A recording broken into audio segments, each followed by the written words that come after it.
Welcome back, my little recusants, to another episode of Final Fantasy 13. We are back on the Palamecia trying to rescue Sazh and Vanille from their impending execution. We've been going through and grinding here. It's an excellent spot for incentive chips, and we are near save points, so where you can earn lots of money and then buy upgrade materials. It is a good spot to be in. As you can see, credit chips and incentive chips abound. And literally, if you wanted to, you could just run up and down even this corridor. You can do the stairs trick that I showed the last time. And you're getting about 500 EXP a go for each of the fights as well. So like, it's not as if you're not earning good EXP for your time that you spent, you know? But we're going to sell those incentive chips now. So we got 3 in that go and then 5 in the other one. So tons of money to be had. We're over 12,000 gil. So we're going to just get 41 of the sturdy bones, because we need 39 to get that sweet number of 3 times experience. And then we're going to get crankshafts. They give really good experience for the cost, basically.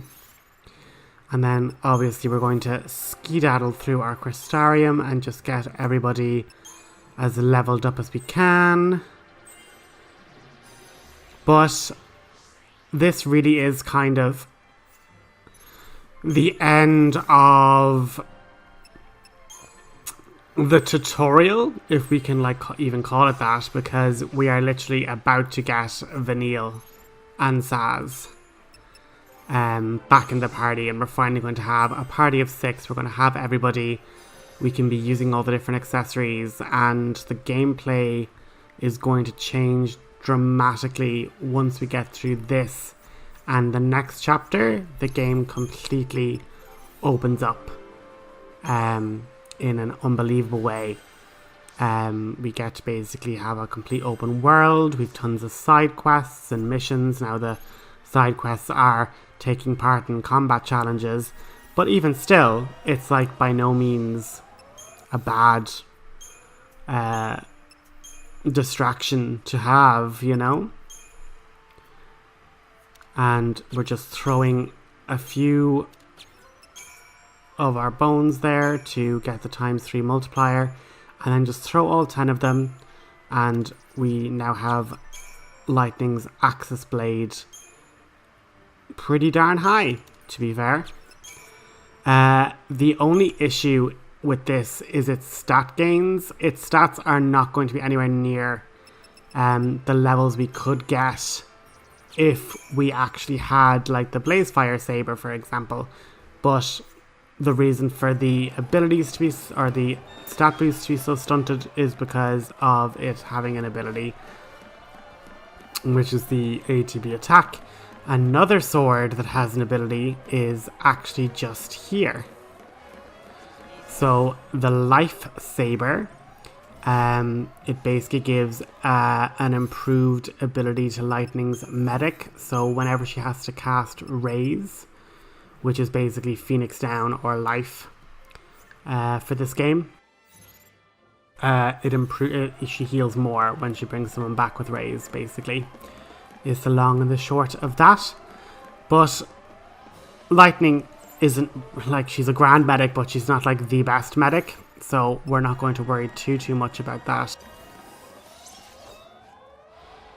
As you can see here, we have 2 of these female captains, I suppose, and we need Fang with her Dispel ability, because having 2 of them with Haste, Protect, Bravery and Shell, like, way too much craziness there. So we're just gonna keep us all topped up, keep Lightning topped up good, and I do think that we're really kind of hitting our stride in terms of realizing, okay, you're going to need as much of a variety of classes as possible just to be that bit more adaptable, because you're going to have enemies that will want to buff themselves, so having Dispel is really good. You're going to have enemies that are going to do lots of damage. You're going to want a Sentinel. You're going to need your buffs and your defensive and offensive buffs. So, you know, it's one of those things where, especially this party, it really does highlight to the player, okay, this is the flexibility, this is all the different things you can do with our gameplay system to keep it, I suppose, exciting and challenging on a near constant basis, you know? And with that down, we're gonna continue on. As I say, I kind of was like skipping off a lot of the battles, but that's because we already fought through them and like none of the enemies were new, quote unquote, so there was no real need to show them necessarily. And I don't know how we got a preemptive strike, but I'm not going to complain at all. And with it in the air and slowed, we are happy out, to be honest. And then all we really needed was actually to just get Fang into commando, and this fight would have been much, much simpler.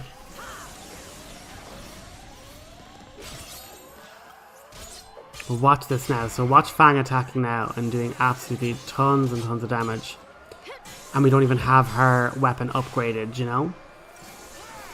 And going forward, that's really going to be one of the trickier things to try and like manage, is keeping up with everyone's weapons and accessory situation. Now, upgrading accessories, that is one of the ways you can kind of mitigate that problem, because if you ultimately just have magic boosting accessories, strength boosting accessories, HP boosting accessories, and you max all those out, you're only going to have a party of 3. So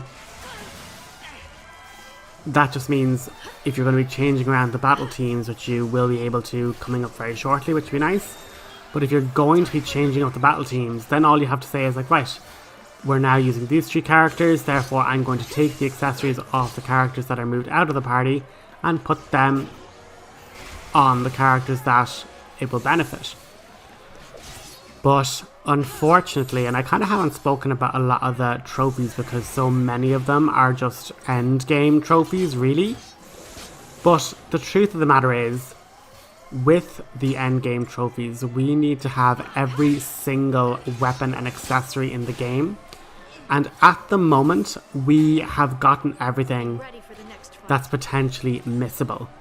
So long as we don't dismantle anything too crazy, and we upgrade everything, like for example an Ember Ring, we're going to upgrade it to make sure it gets to its higher tier before we dismantle anything.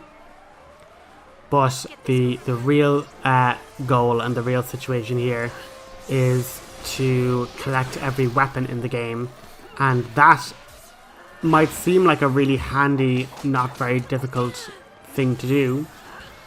But the issue is every single weapon, so if you look at Lightning, her Axis Blade, her Lightsaber, her Blaze Fire Saber, all of these have to be upgraded to their maximum in their first form.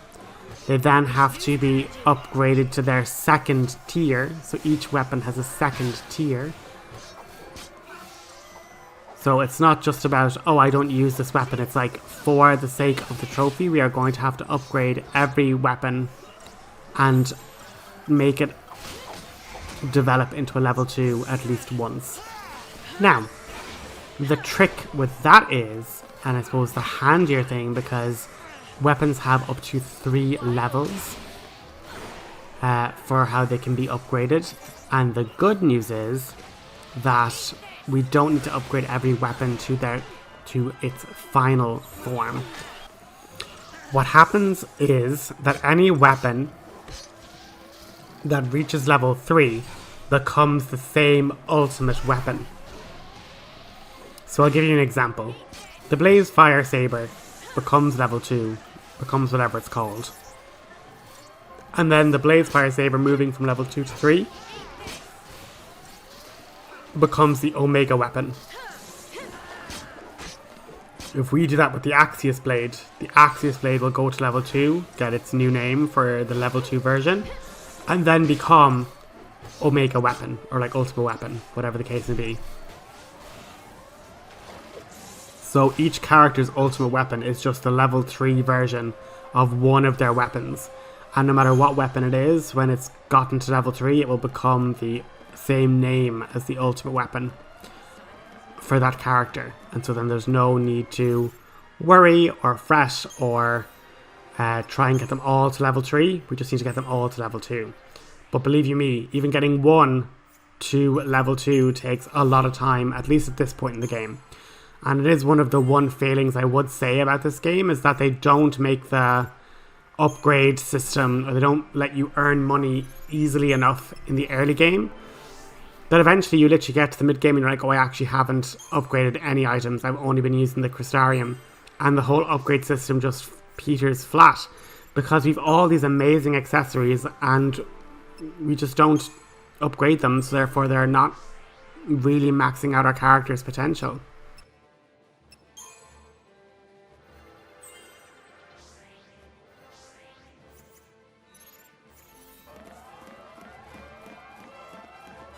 But again, we are ascending our way up. And I was trying to skip the battle there, but to no avail, unfortunately. But, I mean, we're leveling up our characters, we're getting these new abilities, we would want to see some fights, right? And as I say, what's really nice about Fang is that all of her abilities either like slow the enemies or make them more easily staggered or like interrupt them a lot more, so it's all really good. And I want to talk a little bit about the paradigms, because you need paradigms kind of like the one I was just in, where you have a bit of offense, you know, it's medic, you know, medic, Ravager, commando, Ravager, medic, commando, medic. Like, even if you can just have one where the medic just keeps you topped up a little bit, just so you can go on the offensive full swing, it is a good thing for sure. Now, I don't know why I haven't in Saboteur, Ravager. That's kind of, you know, looking back, you're like, what was I thinking? I wasn't thinking is the thing. But hop over, let Fang go all commando, get the stagger, and now we can just win, basically. But we're gonna have a cutscene in a little bit. But beyond that, that's kind of our episode. We are continuing our rescue, and Sazh and Vanille are gonna break out. And I just have to comment now before the scene happens, but like, oh my god, it is such a good prison break, you know? But I hope you guys have been enjoying the channel. I hope you guys don't mind some of the fights being cut and some of the fights being left in. It's just one of those things where I don't want to just make it feel like you don't see any of the combat side of things.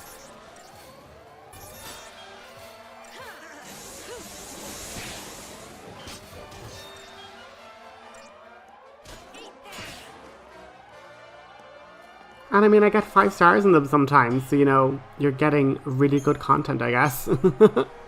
But yeah, I really want to thank you all for tuning in, and I will let the cutscene play, and then I'll catch you at the next episode, guys. Have a good one, and thanks so much for watching. Have a great day.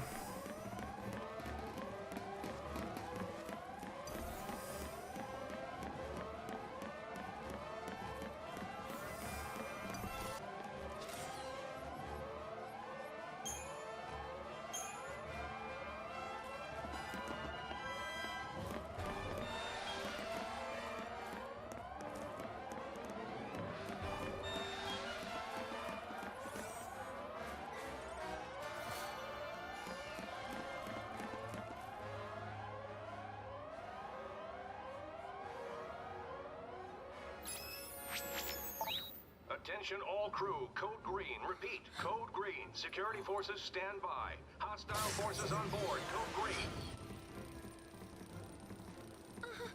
Get up! You're being moved. On your feet, scum! You too!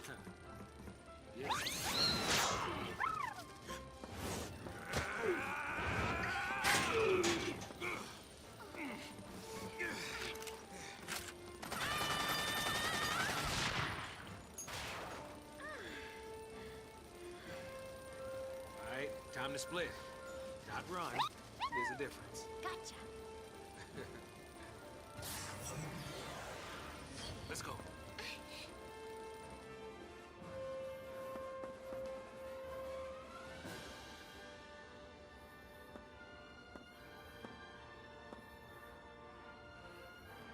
Do I deserve to escape? What? You'd rather die? What? Because that's gotta scare you. Scares me. Scares me so much. I think I might die of fright. So, I push myself to live even harder. I can just imagine Dodge laughing at me talking this nonsense. Right now, I'd do anything to see that smile. Stay positive, right?